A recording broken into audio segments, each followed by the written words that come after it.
Hello everybody, what's up? Captain Turbo here, and whoa, fucking hell. Okay, hello everybody, what's up? Captain Turbo here, welcome to Let's Play Fahrenheit, also known in the Americas as Indigo Prophecy, or Indigo Prophecy Remastered, which is the version we're playing here. I apologize for that at the beginning there. I basically keep knocking the fucking thing on the volume here, so that is a pain in the ass. I need to get it to the thing here. Alright, so we're going to jump straight in here with new game, or new movie, and yes, we are going to play the tutorial just because it has some funny dialogue to it, and also it's a good refresher course for me because I haven't played the game in a while. The game also has a lot of dialogue, so I'll be quiet during it. Hi, my name is David Cage. I'm the writer and director of Fahrenheit. I just thought there's a few things you should know before you get started. I'd like you to meet my friend Bob. You'll be controlling him while you're learning. Let's begin with something simple. Move toward the mark on the floor. So the game is basically kind of a... well, it is basically a movie with occasional gameplay. It's the best I can put it. I am on the thing here. You want me to... Perfect. Okay. Now you know how to move about. You're also going to have to be able to observe your environment. To do so, you'll have direct control of the cameras. Look Come at on, that give ass. it a try. So we can move the camera.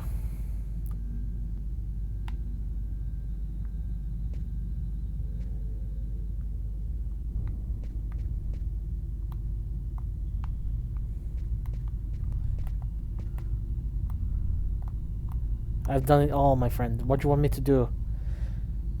Yes, I've done it. Oh, you want that? Okay. Okay, we'll try going all the way around then. This shouldn't be taking You too can long. also look around you and see exactly what you want to see.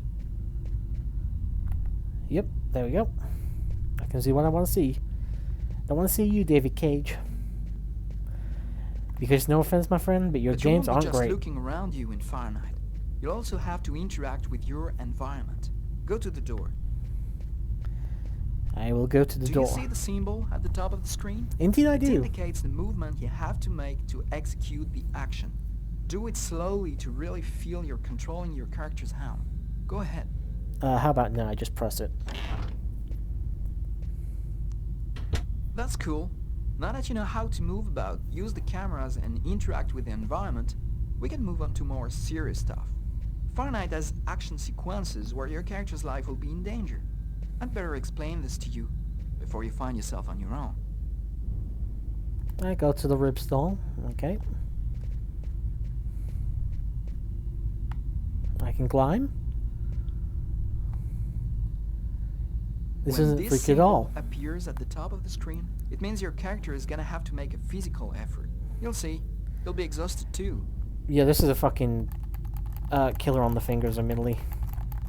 And your timing can also suffer as well if you get too tired, which is never fun. Hey, not bad. Now for something a bit more difficult. You're gonna find yourself facing all kinds of dangers in Fahrenheit. I'm not pressing You're anything gonna at the need a moment. cool head and good reflexes if you want to survive. Let's see how it works. So pretty much what it says right there, just press the icons. It's Simon Says essentially with your analog sticks. And this is pretty much the game in its entirety, apart from a couple of small little mini games all over, what you just saw with the poly Okay, thing. I see you've got the hang of it. Now we can move on to something else. You can also choose what you want to say in the dialogues in Fahrenheit. Let's give it a try. What do you think of my friend Bob? Sexy Ness. Hey Bob, did you hear that? Right, I see you've got the hang of the dialogues. In Fahrenheit, you'll only have a limited amount of time to make up your mind, so you'd better think fast. Now, let's talk about your mental health. In Fahrenheit, your actions modify the psychological state of your character. Each time it changes, the symbol will appear on screen. Take care of your character, otherwise you may fall into depression, madness, or even commit suicide. Oh, I nearly forgot something important. In Fahrenheit, you'll be able to control all the main characters. Be careful. Your every action will have consequences for the story. A word of advice, think before you act. That's it. I've told you everything I know, or nearly everything. There are still lots of things to discover, but I'll leave you the surprise of finding them for yourself. Now it's up to you to play. And be careful. You're entering a world where anything can happen. So we're actually going to start the game off in a second. Welcome, boys and girls, to Fahrenheit. I'll get more into stuff later, but I've been trying to do this one for a while, guys. This is my third attempt, but again, I'll go into that in a bit because I think we're about to have some opening dialogue in a moment. Oh god, it's going to be interesting to do this. Things are never quite what they seem. We think we understand the world around us, but we really only see the outside, what it seems to be. I used to be just like you. I believed in humanity, the newspapers, soap commercials, politics, and history books. But one day, the world kicks you in the teeth, and you don't have any choice but to see things the way they really are. My name is Lucas Kane. My story is the one where an ordinary guy has something extraordinary happen to him. Maybe it was supposed to happen. Maybe it was my destiny or my karma or whatever. I know one thing for sure. Nothing's ever going to be the same again.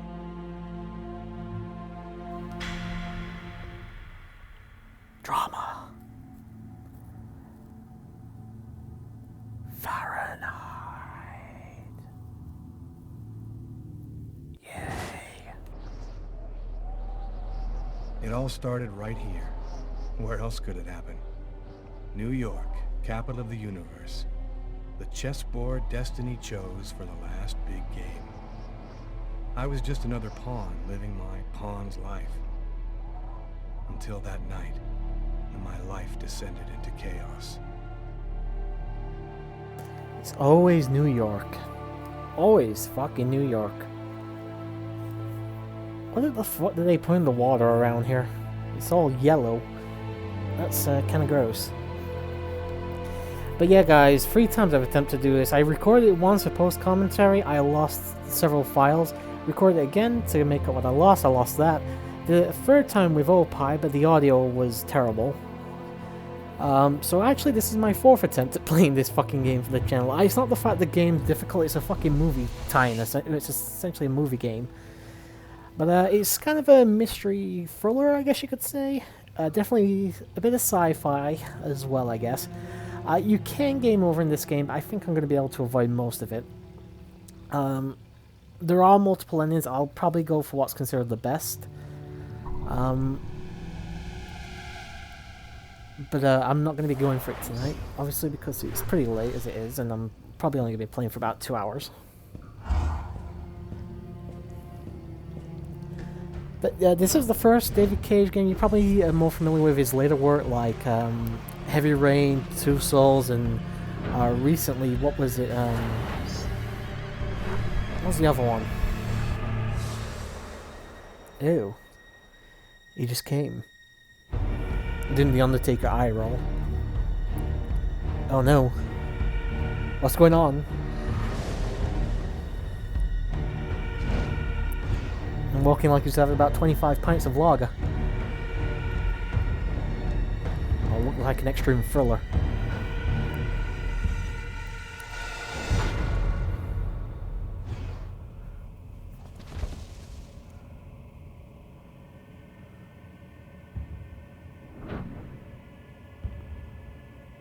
The other one was something Detroit, but I can't remember the name of it. It was basically the one with the AI robots.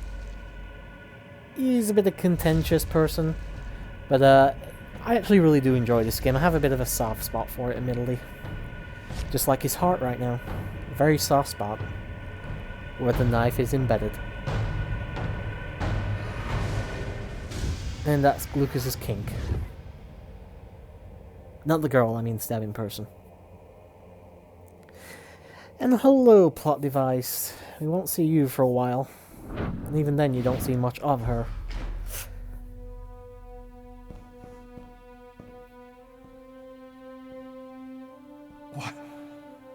What have I done? I love the fact that the only thing you can get to is fucking neutral. You can't get happy or anything in this game. It's neutral or depressed. I didn't want... It was like a dream. Oh, that's actually coming in really loud.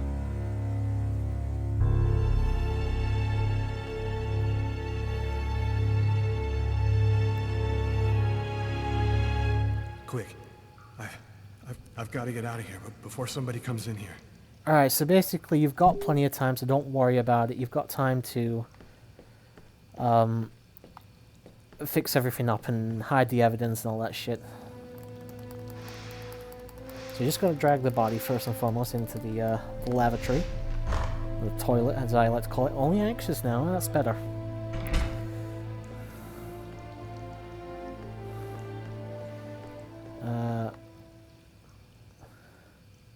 Maybe jump? Nope. It's barred up. You do have a decent amount of time here, but you don't have forever, so just be careful with that. Also, yeah, be careful as the game's already said with what you do here, because it can go very badly if you choose certain options. Alright, so what to do now?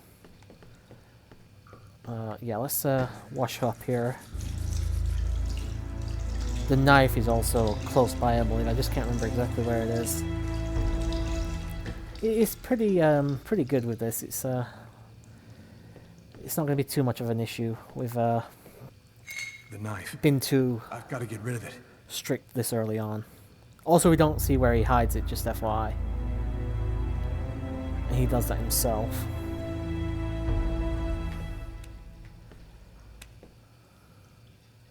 So he sorted that out. Can I do anything with the mop? No, I don't believe so. Whoop, fuck. I'm bleeding. I must have cut my wrist with the knife. Both of my forearms are cut too. Yep. Just have a piss. That actually can... I know it sounds stupid, but even that can cheer you up in this game. Empty. Yeah, well. It is where it is. Alright, so if we go over here to our table... so see, we got a bunch of shit we didn't really do there. We, probably just gonna pay our tab and leave. Try not to be suspicious here. And out we go. If you try and leave without paying, they will pull you on that, by the way. I need to get out of this neighborhood before the police get here. There's two ways to escape. You can go by taxi cab, or you can go to the subway station. I believe it's harder to track you if you go on the subway, though.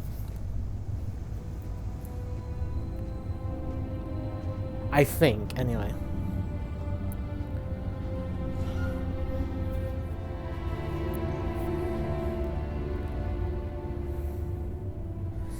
One-Eyed Willie. I think that's not his name, I just like to call him that. Also, I'm pretty sure we cleaned that up a minute ago. Fuck you, gang.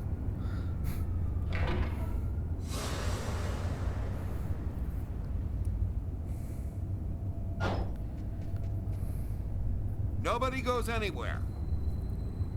A crime has just been committed. I'm going to have to ask you to stay calm and wait here for the police to arrive and check your IDs.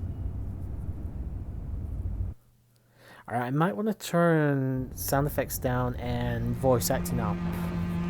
Just a thought.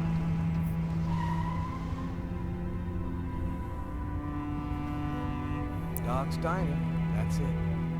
Why do they always wait for me to go on duty before they start killing each other in the middle of the night? Tyler, somebody gets murdered every day in New York. But especially when I'm on night duty. It's as if every psycho in the city has it in for me. If you want a bitch, do it inside. That way I don't have to freeze to death listening to it. You're the boss, Carla. In 5 years on the force, I've seen some murders. But you never really get used to death. You just learn to live with it, that's all. I still don't know if it was fatigue, cold, or something else. But I clearly remember the bad feeling I got when I walked into that restaurant. As if some part of me already knew that this time, something was different.